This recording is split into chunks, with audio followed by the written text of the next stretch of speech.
আল্লাহ আমাদের সাইদুদ্দিন ভাইয়ের কোরবানিকে কবুল করেন। শাইখুল হাদিস আল্লামা আবু জাফর মুহাম্মদ সালেহ আসছিলেন, সুন্দর কথা বলেছেন।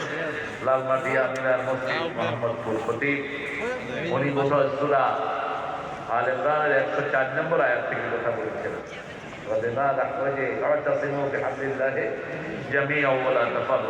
আল্লাহ তাআলা আলোচনাকে আমল করার তৌফিক দান করেন।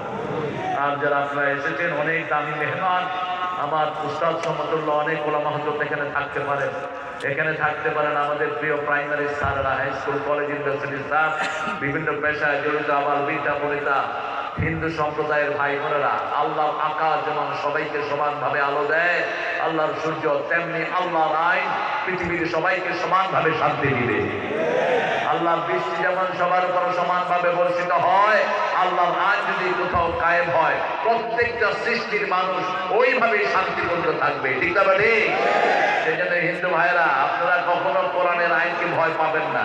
গত 1 বছর আপনারা দেখেন নাই, আপনাদের গায়ে কেউ ফুলের চমড়া দিতে পারেনি, বরং আপনাদের মূর্তির সামনে যাওয়ার কারণে বহু লোক প্রশ্নবিদ্ধ হয়েছে। ঠিক না বাড়ি?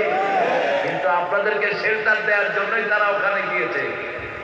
আপনাদের মূর্তিগুলো আপনাদের কথা বলে না, আপনাদের মূর্তিগুলোর কোনটার কোন প্রমাণ আপনাদের কিতাবগুলোতে পাওয়া যায় না।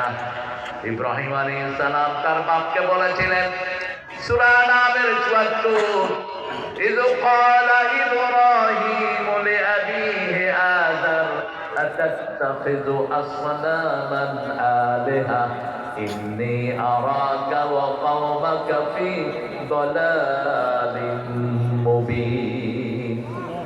ইব্রাহিম আলাইহিস সালাম বলছেন, ও পিতা, হে পিতা আযর, আপনি কেন এই মূর্তিকে আপনার দেবতা হিসেবে গ্রহণ করেছেন? আমি আপনাকে দেখছি, আপনার কওমকে দেখছি, আপনারা স্পষ্ট গোমরাহির ভিতরে ডুবে আছেন।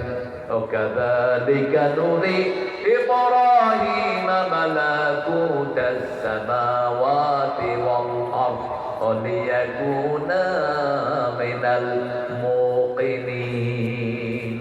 এইভাবে আকাশ জমিনের যত কুদরত সব ইব্রাহিম আলাইহিস সালামকে দেখিয়েছেন। কে দেখিয়েছেন? আল্লাহ দেখিয়েছেন। তিনি দেখলেন জান্নাতে হিলাইলুরা কাওকাবান, মিটি মিটি তারা জ্বলছে। তিনি চিন্তা করলেন, দিস ইজ মাই লর্ড। যখন তারা চলে গেল, তিনি বললেন, লা উহিব্বুল আফিলিন, যেটা আমাকে ছেড়ে চলে যায় ওটা আমার রব হতে পারে। فلما رأى القمر بازغا قال هذا ربي فلما أفل قال لئن لم يهدني ربي لأكونن من القوم الضالين। যখন চাঁদ ডুবে গেল, তিনি হেদায়েত চাইলেন কার কাছে? আমরা হেদায়েত চাই কার কাছে? ইহদিনাস সিরাতাল মুস্তাকিম। হেদায়েতের মালিক একজন, তিনি কে? as-সিরাতুল মুস্তাকিম হলেন রাহমাতাল লিল আলামিন। কোন নবীকে আল্লাহ সিরাতুল মুস্তাকিম বলেন নাই। সূরা ইয়াসিনের ভিতরে আল্লাহ বলছেন, ইয়াসিন পড়েন, ইয়াসিন ওয়াল কুরআনিল হাকীম ইন্নাকা লামিনাল আলা সিরাতিন মুস্তাকিম। সিরাতুল মুস্তাকিমের আরেক নাম হলো মুহাম্মদ সাল্লাল্লাহু। এরপরে আল্লাহ রাব্বুল আলামিন বলছেন, এই সিরাতুল মুস্তাকিম কিভাবে পাবা শুনো। সূরা আলে ইমরানের 102 নম্বর আয়াতে আল্লাহ উল্লেখ করছেন, ওয়া মাইয়াতাসিম বিল্লাহি ফাকাদ হুদিয়া ইলা সিরাতিন মুস্তাকিম। কেউ যদি আল্লাহকে মজবুত করে ধারণ করে,